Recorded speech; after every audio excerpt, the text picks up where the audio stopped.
Hello students, हम फिर उपस्थित हैं अपनी नई वीडियो के साथ। ये video first year class students और सब्जेक्ट आपको पता है फिजिक्स के लिए है। तो आज हम शुरू कर रहे हैं इसमें आपका चैप्टर नंबर 3 और चैप्टर नंबर 3 का जो नाम है वो है विमीय विश्लेषण। ठीक है, यहाँ पे हम विमाओं के बारे में पढ़ेंगे। भौतिक राशि होगी कि क्या क्या विमाएँ होती हैं, कैसे ज्ञात करते हैं और ये होती क्या है और इनका यूज क्या क्या है।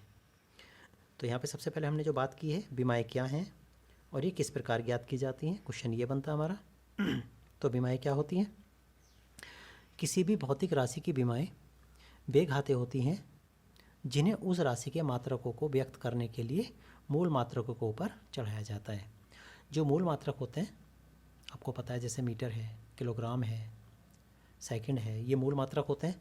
इनके ऊपर किसी राशि के मात्रक को व्यक्त करने के लिए मूल मात्रकों को ऊपर जो घातें चढ़ाई जाती हैं उन घातों को ही हम क्या कह देते हैं? विमाएँ कह देते हैं। फिर समझ लीजिएगा, किसी भी भौतिक राशि के मात्रक को ज्ञात करने के लिए मूल मात्रकों के ऊपर जो घातें चढ़ाई जाती हैं उन घातों को हम विमाएँ कहते हैं।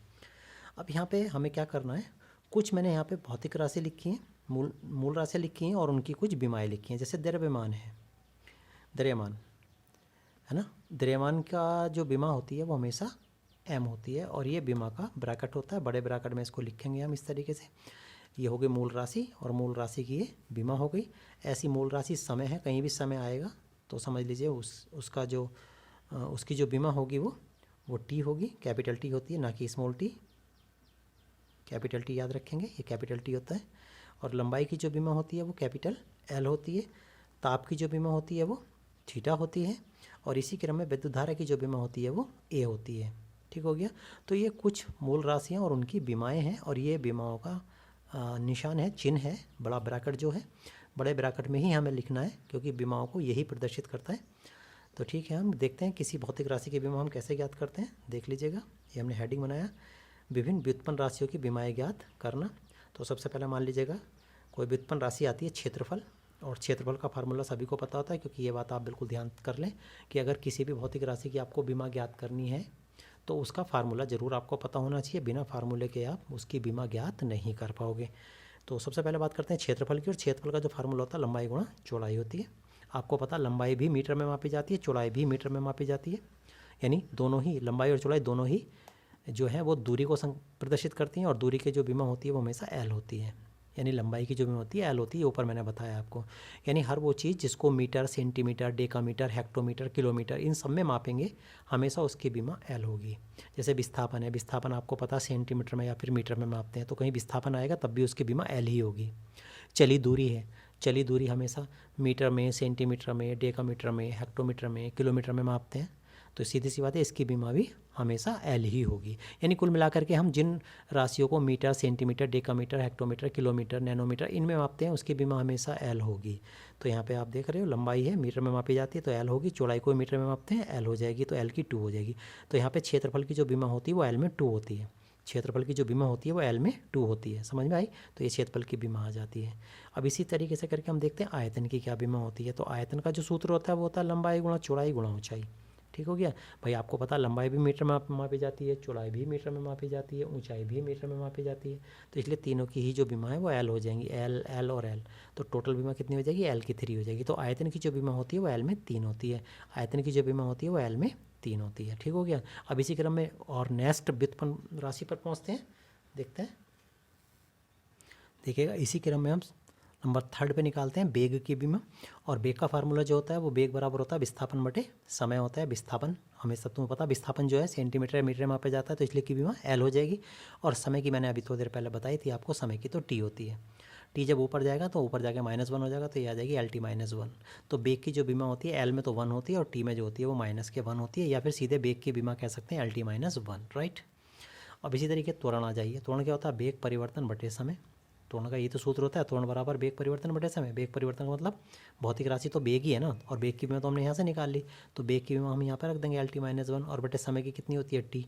जब ये टी ऊपर जाएगा तो एक माइनस की और हो जाएगी, तो -1 और एक -1 और तो माइनस की 2 हो जाएगी, तो एल टी -2। तो त्वरण की जो विमा होती है वो एल टी -2 होती है।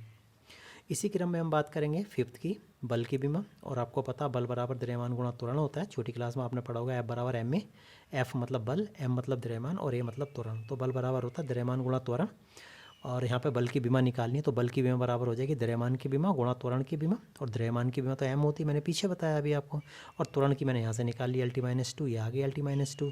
जब मल्टीप्लाई करेंगे तो ये आ जाएगा ML_T-2। इस तरीके से करके जो बल की बीमा होती है वो ML_T-2 होती है। अब उसी क्रम में बात करेंगे छठे की, दाब की बीमा। दाब की बीमा क्या, दाब का फार्मूला क्या होता है, दाब बराबर होता है बल बटे क्षेत्रफल। ठीक है, दाब बराबर P बराबर F/A होता है। तो दाब की बीमा बराबर हो जाएगी बल की बीमा बटे क्षेत्रफल की बीमा। और बल की बीमा तो अभी निकाली मैंने ये ML_T-2, और क्षेत्रफल की होती है L/2, क्योंकि क्षेत्रफल की अभी पीछे निकाली मैंने L/2 होती है। तो L/2 पड़ जाएगी तो -2 में से एक कैंसिल हो जाएगी, और +1 है ना, तो ML-1T-2 आ जाएगी। तो दाब की जो बीमा होती है वो ML-1T-2 होती है। ठीक है, इस तरीके से करके। अब उसके बाद बात करते हैं सेवन्थ क्रम में। सेवन्थ में हम बात करेंगे, सेवन्थ की हम बात करेंगे कार्य की। और कार्य की जो बीमा होती है, कार्य बराबर होता है बल गुणा विस्थापन। कार्य बराबर बल गुणा विस्थापन, छोटी क्लास में पढ़ा। तो बल की जो बीमा होती है वो ML_T-2 होती है, और विस्थापन की L होती है। गुणा कर लेंगे तो याद आएगा ML/T-2 हो गई। ठीक हो गया। और आठवां जो आता है इसी क्रम में गतिज ऊर्जा। गति ऊर्जा का फार्मूला होता है 1/2 mv²। m होता है द्रव्यमान और v होता है वेग। ठीक है, तो गति ऊर्जा की जो बीमा हो जाएगी वो द्रव्यमान की बीमा और गुणा वेग की बीमा और उसका भी स्क्वायर। तो द्रव्यमान की तो m ही होती है, और वेग की जो होती है L_T-1 होती है, और ऊपर स्क्वायर है तो स्क्वायर चला दिया, तो ये आ जाएगी। गुणा करेंगे तो ML/T-2। ठीक हो गया। अब इसी क्रम में 9वें नंबर पर देखिए संवेग। और संवेग बराबर होता है द्रव्यमान गुणा वेग। द्रव्यमान की तो m होती है और वेग की हमने निकाल ली L_T-1, मल्टीप्लाई करेंगे तो ML_T-1 हो जाएगी। तो संवेग की बीमा जो होती है वो ML_T-1 होती है। और 10वें नंबर पर पढ़ेंगे हम आवेग। और आवेग जो होता है वो बल गुणा समय होता है। तो यहाँ पे बल की बीमा और समय की दोनों की बीमा रख करके गुणा कर देंगे, हमारे पास आवेग की बीमा आ जाएगी। तो ये आ गया बल की ML_T-2 और समय की T हो जाती है, तो यह आ जाएगा ML_T-1 हो जाएगा, क्योंकि -2 में से एक कैंसिल हो जाएगा तो ML_T-1 हो जाएगी। ये आवेग की बीमा हो गई। तो अभी और भी बहुत सारी व्युत्पन्न भौतिक राशियाँ हैं जिनकी बीमाएँ अभी हमें पढ़नी है। तो बाकी फ़िलहाल तो अभी इस वीडियो में हम केवल आपके लिए इतनी बीमा लेकर के आए थे। बाकी नेक्स्ट वीडियो में बाकी शेष बीमाएँ हम अपनी नेक्स्ट वीडियो में पढ़ेंगे। धन्यवाद।